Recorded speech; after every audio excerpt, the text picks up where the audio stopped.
Así es, muy buenos días, Muy buenos tardes ya. días. Tardes ya.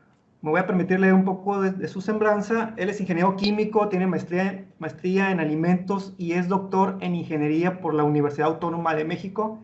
Sus tesis fueron reconocidas por la Sociedad Mexicana de Biotecnología y Bioingeniería y por el North American Mixing Forum. Es perfil deseable PRODEP, imparte docencia en la maestría en ingeniería y en ingeniería ambiental en el Instituto Tecnológico de Nuevo León.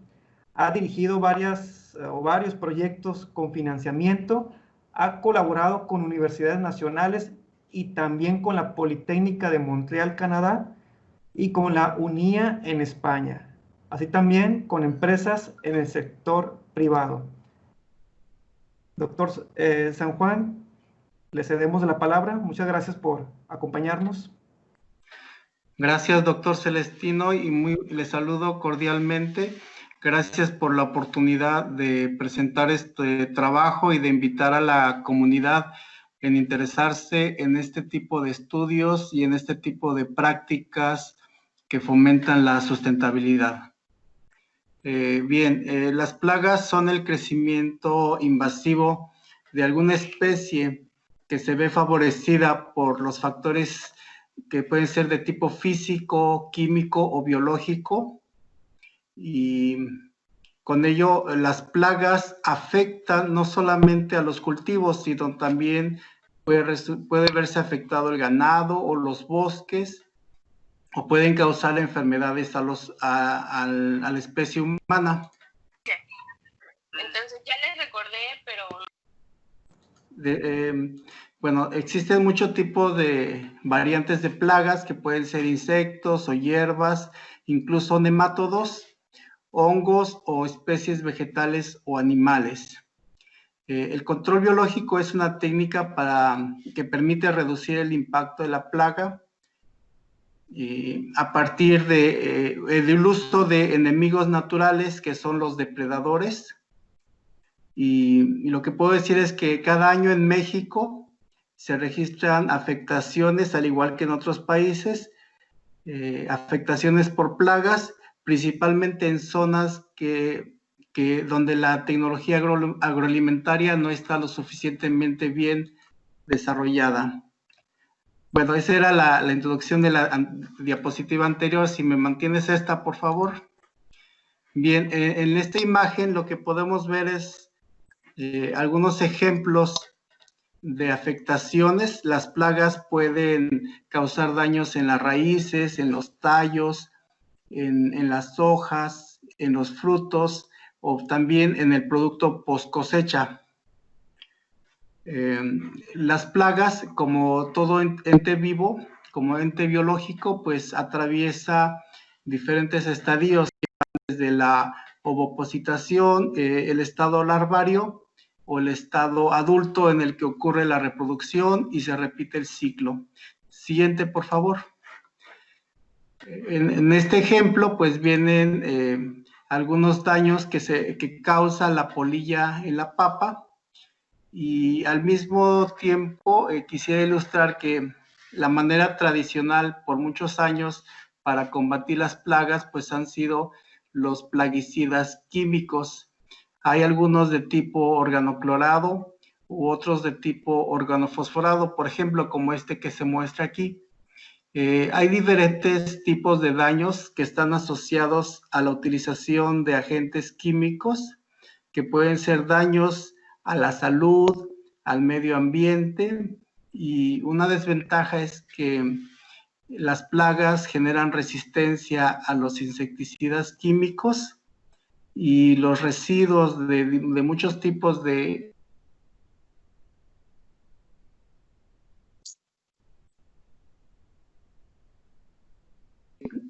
corrientes llegar a los cuerpos de agua y desencadenar afectaciones a las especies, a los peces, por ejemplo, o incluso se han detectado residuos de plaguicidas en zonas remotas en donde no se practica la agricultura.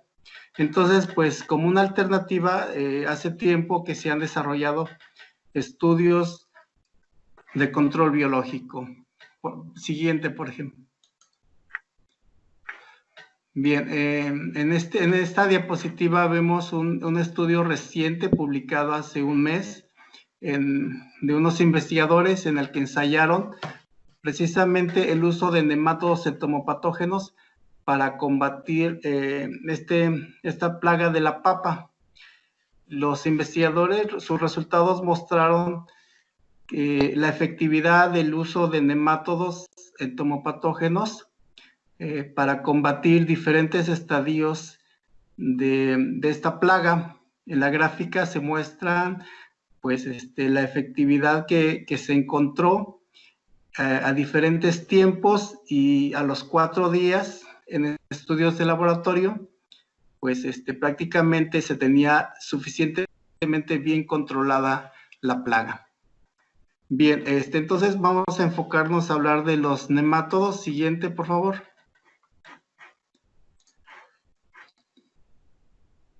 La que sigue.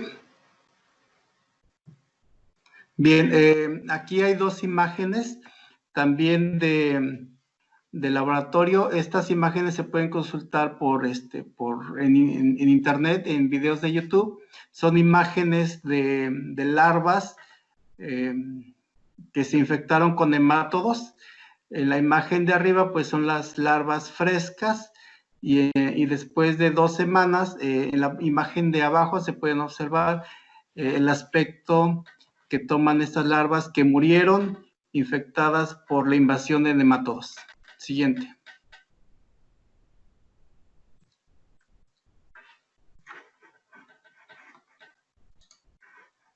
La que sigue, por favor. Bien, los nematodos entomopatógenos, vamos a describirlos de esta manera. Son organismos multicelulares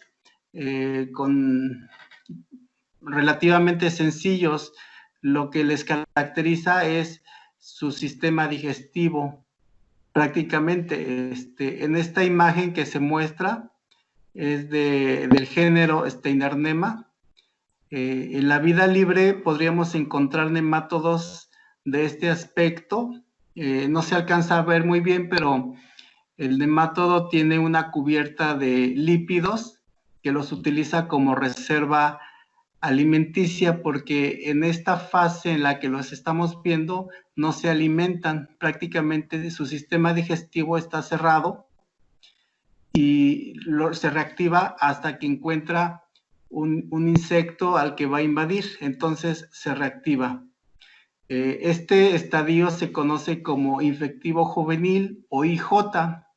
De acuerdo al tipo de especie, los Steinernema, pues vamos a ver las dimensiones que tienen. En la parte inferior de la gráfica se puede observar, por ejemplo, dimensiones de 730 micras, es decir, un poco menos de 1 milímetro, dependiendo la especie del nemátodo. Sus dimensiones pues son alrededor de medio milímetro o 0.7 o 0.8 milímetros.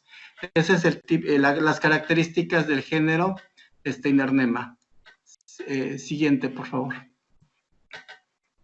Bien, una de las ventajas de los nemátodos es que son altamente específicos en la vida silvestre para localizar al insecto al que van a atacar. Los nemátodos pues tienen movilidad, se dirigen en búsqueda del insecto y lo invaden, se reproducen al interior y lo abandonan y se completa el ciclo. Los nemátodos son susceptibles al tipo de suelo, a las condiciones ambientales, al nivel de exposición de la irradiación solar y no causan daño a la especie humana, ni a las mascotas, ni al ganado. Bueno, este tipo de nemátodos. Siguiente, por favor.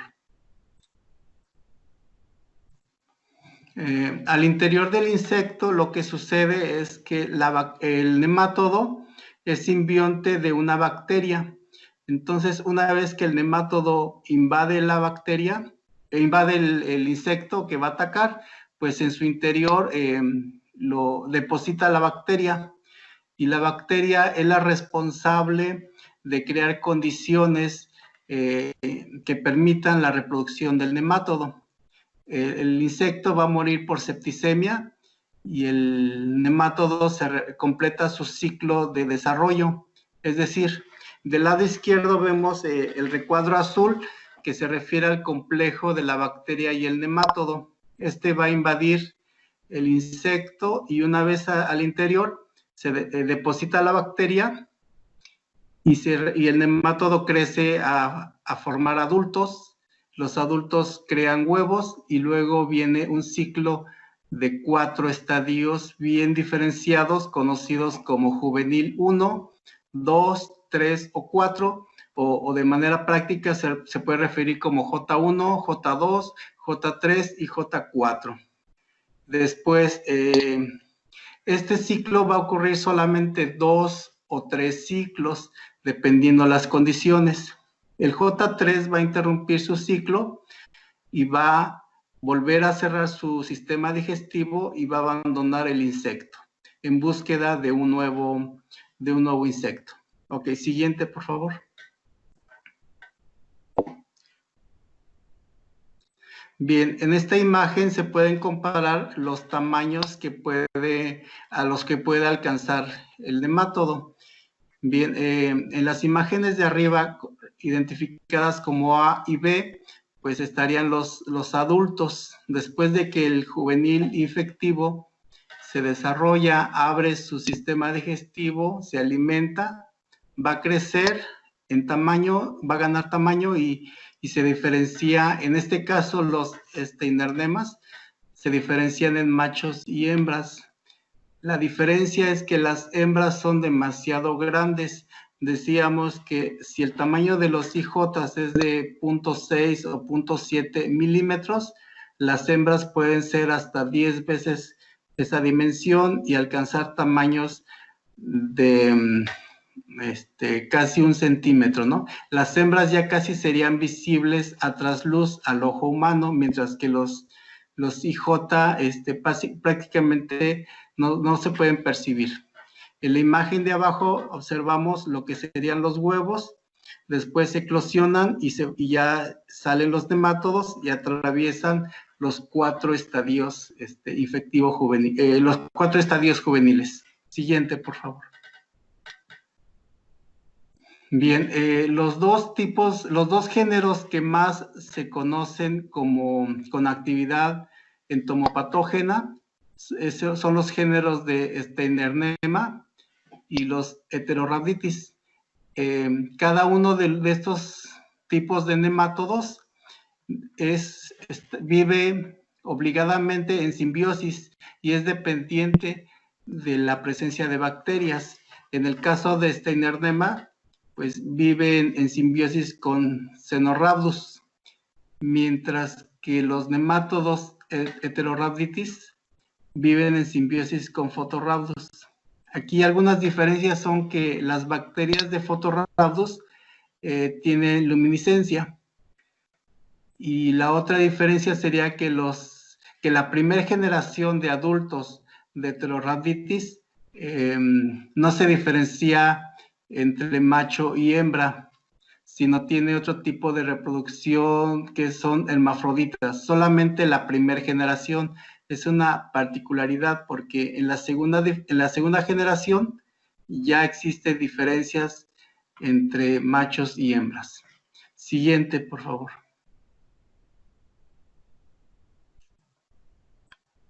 Bien, del género Steinernema se conocen un poco más de 100 especies, mientras que del género Heterorhabditis se conocen muy pocas, ¿no? En un estudio muy reciente se reportaron 16 especies diferentes de Heterorhabditis y solamente una que fue aislada en México, una especie de Heterorhabditis.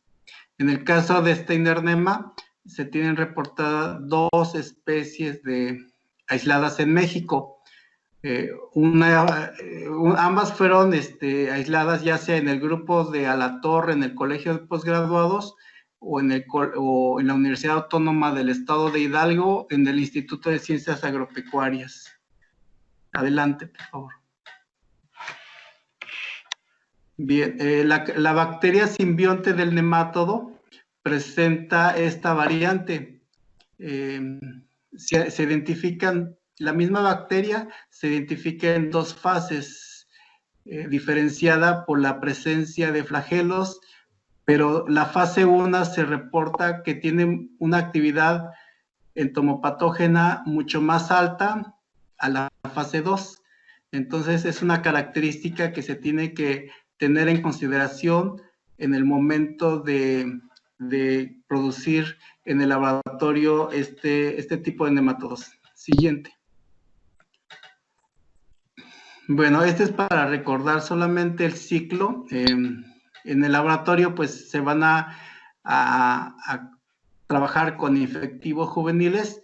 Los infectivos juveniles o IJ son las únicas especies, la única forma que se podría mantener en refrigeración, en condiciones de trabajo, son los que se pueden manipular, lavar, enjuagar o formular para su aplicación.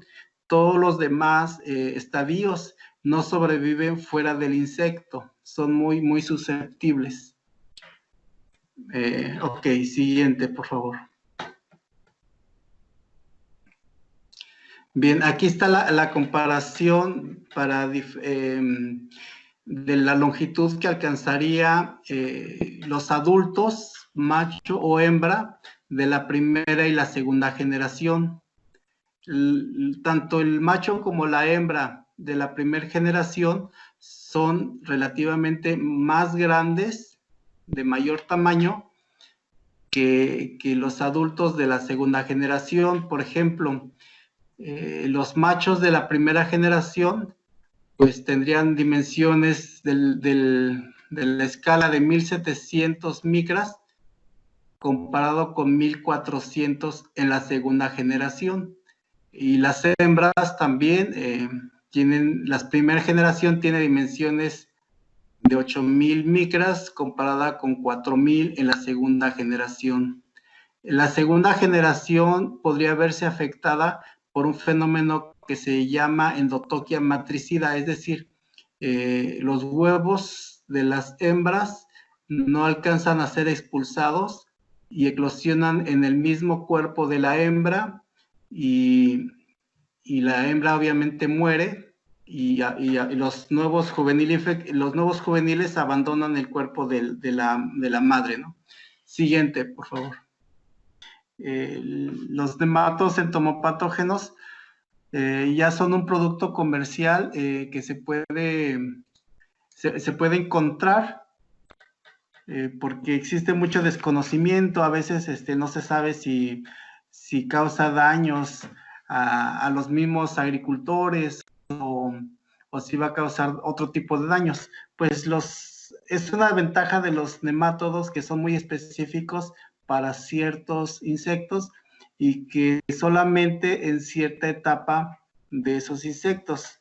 O sea que todavía deberían hacerse más ensayos para que se conozcan mejor y se aproveche mejor esta práctica. Siguiente, por favor. Bueno, aquí el costo nos decía que aproximadamente son 700 pesos para proteger una hectárea, ¿no? Pero depende muchísimo el tipo de plaga y depende mucho la fase de invasión de la plaga en la que se quiera controlar. Y bueno, aquí estoy comparando algunos precios de venta en línea de los nemátodos. Depende mucho la casa que los vende y depende mucho el tipo de formulación. Algunos los venden en gel, otros en un tipo de arena. Siguiente, por favor. Bueno, siguiente, por favor. Bueno, para producir los nemátodos en condiciones de laboratorio, hay un grupo de autores que reportan que podría hacerse utilizando larvas vivas de insecto en un arreglo de charolas, se infectan las larvas y después de algunos días se hacen enjuagues y los nemátodos son arrastrados por este lavado y después son concentrados todos los nemátodos, y después viene una especie de enjuague y después su formulación. Otra manera sería a través de una especie de esponjas o polímeros impregnados con el sustrato que se alimenta el nemátodo. En estos sustratos pues se ha reportado incluso el uso de vísceras, hígado o cosas así, ¿no? Para alimentar en condiciones de laboratorio a los nemátodos. Estas técnicas tienen la ventaja de que los nemátodos son altamente patógenos, pero para su producción en masa y que sean un sistema de control efectivo, pues ya no es viable porque pues su nivel de producción ya no es tan grande y no se pueden controlar de manera tecnificada las condiciones de temperatura u otras variables, ¿no? Siguiente, por favor. Por otra parte está el método de cultivo en reactor agitado, pues este parte de un inóculo creado en el laboratorio y después su escalamiento a nivel ya de reactor. Las casas comerciales pues utilizan ya tanques bastante grandes para producir nemátodos. Y una etapa muy especial que todavía debe de estudiarse son los mecanismos de recuperación, es decir, el lavado de los nemátodos y después su concentración y su formulación. Bien, este método de para producir nemátodos podría ser muy viable a gran escala porque se pueden controlar las condiciones de aireación, las condiciones de cizalla a las que se van a someter los nemátodos y se pueden monitorear otras variables. pH, por ejemplo. El pH es una variable muy importante para que en condiciones controladas se pueda producir los nemátodos. Siguiente.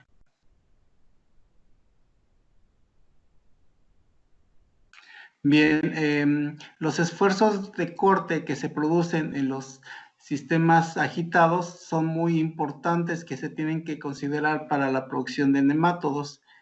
Por ejemplo, un sistema con agitación mecánica es muy efectivo para mantener en dispersión los sustratos, pero produce altos esfuerzos que fracturan o rompen a los nemátodos. Por diminutos que estos sean, se pueden fracturar y al final el cultivo ya no es exitoso.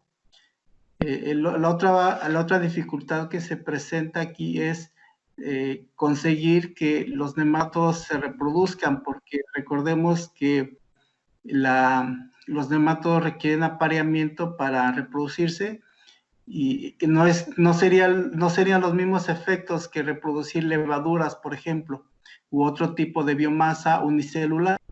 En este caso son organismos un poco más complejos y se requiere que haya apareamiento.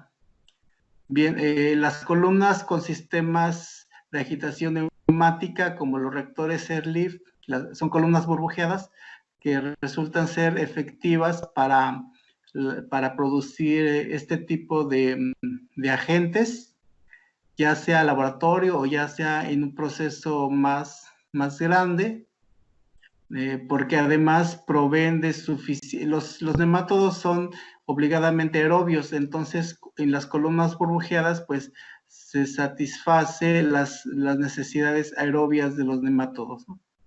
Adelante, por favor. Bien, aquí ojalá se alcance a leer, es un comparativo de los sustratos posibles a utilizar. Los nemátodos requieren fuente de carbohidratos y fuente de proteína, preferentemente animal, y fuente de lípidos, además de algunas sales. como fuente ya sea de carbohidratos o de proteínas, se han utilizado de tipo animal o de tipo vegetal.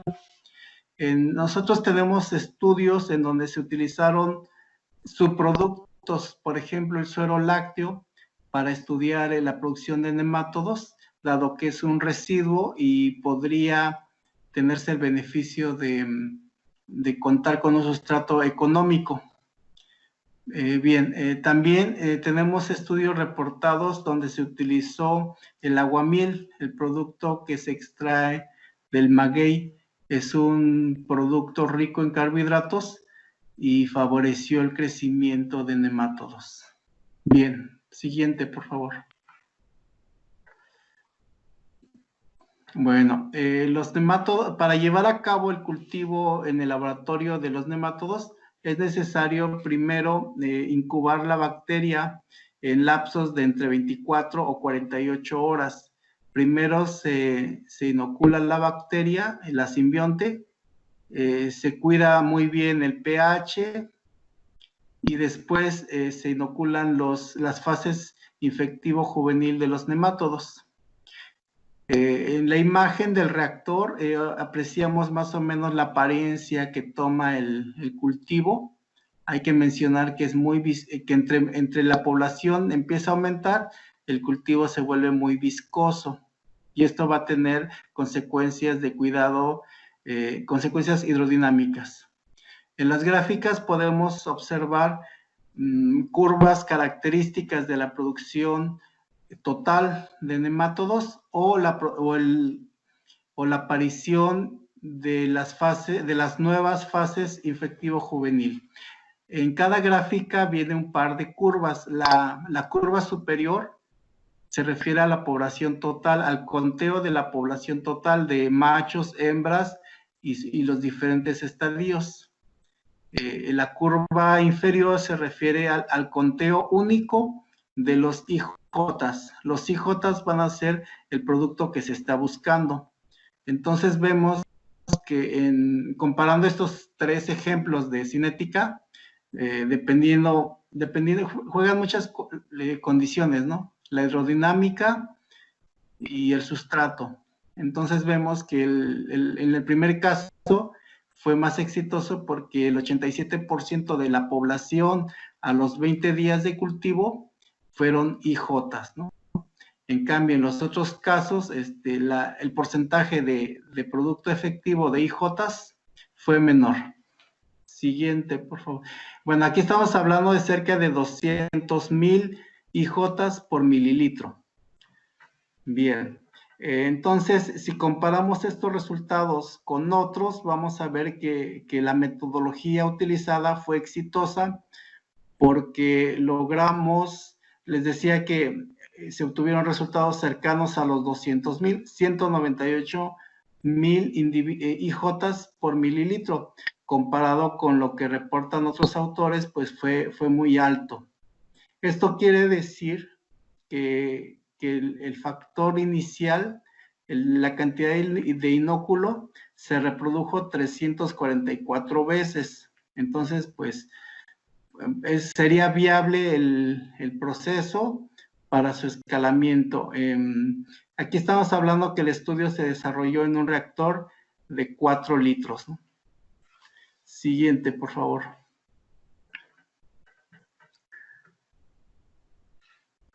Bien, aquí les decía que el cultivo toma un aspecto y una consistencia demasiado viscosa que es necesario entender porque ocurren ahí en el cultivo fenómenos de transferencia de masa necesarios para que sea efectivo la producción.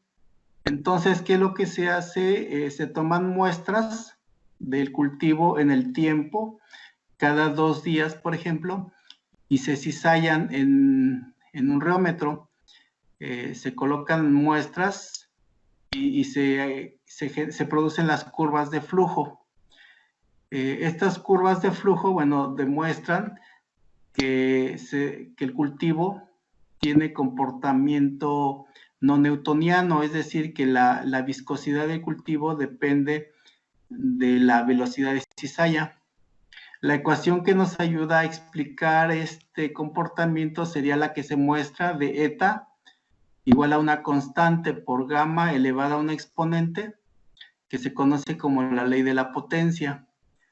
En este caso, el ejemplo más práctico sería que si el exponente n tuviera un valor de 1, entonces el fluido tendría una viscosidad constante, pero no es así. Hay que recordar que el fluido pues es el resultado de sólidos, es el resultado de la emulsión. Algunos cultivos se formulan con yema de huevo, entonces la yema de huevo ahí pues está jugando un papel importante. La proteína que se alimenta también juega ahí un papel importante. La grasa, entonces, es un fluido completamente heterogéneo con un comportamiento reológico pues interesante. En las curvas lo que vemos, sobre todo la curva de abajo, vemos que el índice n, el exponente n, pues redujo su valor desde 1 al inicio, lo redujo prácticamente con el cultivo de la bacteria, que es a eso se refiere el día -2. El día -2 fue cuando se inoculó la bacteria y el día 0 cuando se inoculan los nemátodos. Entonces, la bacteria y todo el conjunto de la biomasa, pues produce ese comportamiento que vemos de n, que su valor medido en el reómetro sea mucho menor a 1, ¿no? Ok. Los nematodos también sueltan en el cultivo una especie de dermis, y estas dermis pues también juegan un papel ahí que cambian la consistencia del cultivo. Conocer cómo se comporta la viscosidad nos va a ayudar a conocer el comportamiento en agitación del fluido y el nivel de turbulencia que se genera en el sistema. Entonces utilizamos la ecuación del Reynolds, que es la ecuación de abajo, que se refiere o está relacionada con el diámetro hidráulico, con la velocidad promedio, que podría ser la velocidad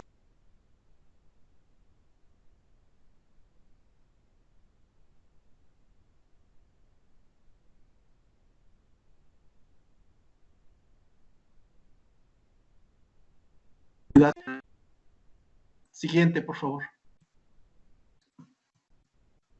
Después, que ya conocemos el valor de eta, o al menos tenemos una función para determinar eta, pues ya podríamos monitorear cómo se comporta el Reynolds en el tiempo, en el sistema, de acuerdo a las condiciones de operación.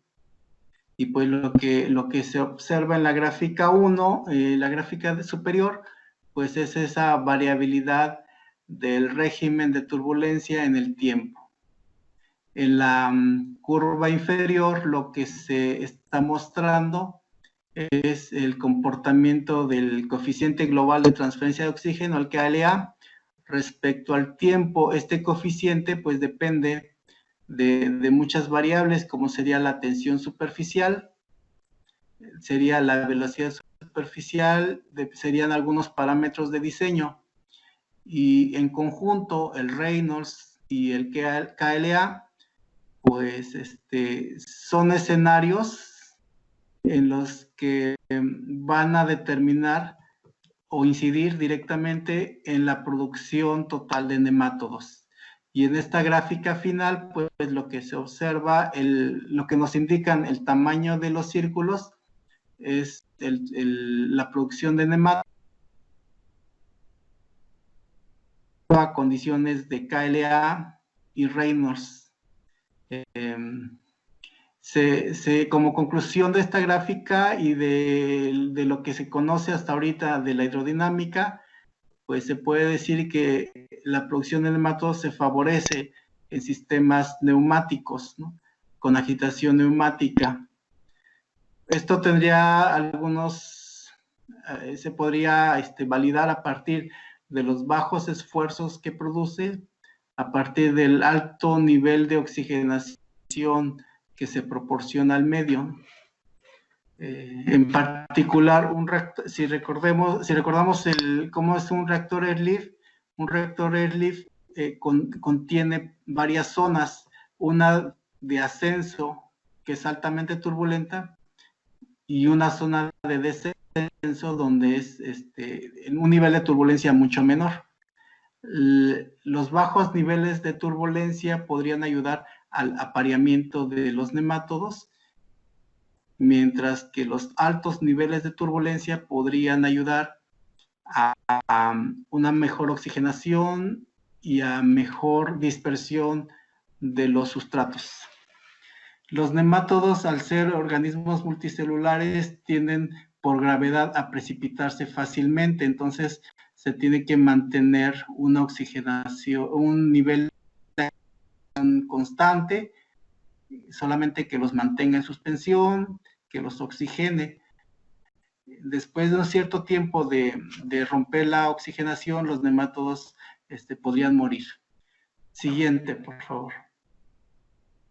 Bueno, ya con esta última yo estaría cerrando, solamente para decir que el control biológico en México todavía no representa un método para combatir plagas importante, es decir, entre las opciones que se tienen, que sería Bacillus thuringiensis, hongos como Pastelomices, o virus, o los nemátodos, todavía su cantidad que se usa en proporción a otras técnicas todavía es muy baja. En este estudio recién publicado se menciona como significativo para México a Trichogramma, una palomilla utilizada para controlar de lepidópteros en cultivos de maíz, algodón. Y podemos ver para otros países en donde los hongos entomopatógenos son más representativos en términos de control biológico. Este estudio es para Latinoamérica. Bueno, yo con esto ya concluyo, y en la última diapositiva que sigue, pues solamente es para mencionar algunos grupos fuertes que hacen estudios en control biológico a partir de nematodos entomopatógenos. En México, la doctora Raquel Alatorre se ha dedicado a aislar especies de nemátodos con potencial para utilizarse en el control de plagas. El doctor Chavarría y su grupo, con el que colaboro, realizan los estudios de rheología y de hidrodinámica que permitan hacer el escalamiento industrial del proceso.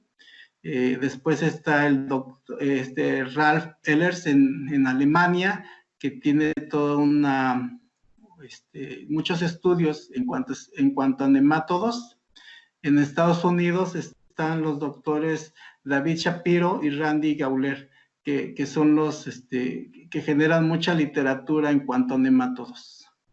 Y ya con esto concluyo. Muchísimas gracias. Ya mi última diapositiva solamente son datos bueno, en este es material que se puede consultar en internet. Me hubiera gustado mostrar algunos videos, pero dejé aquí las direcciones.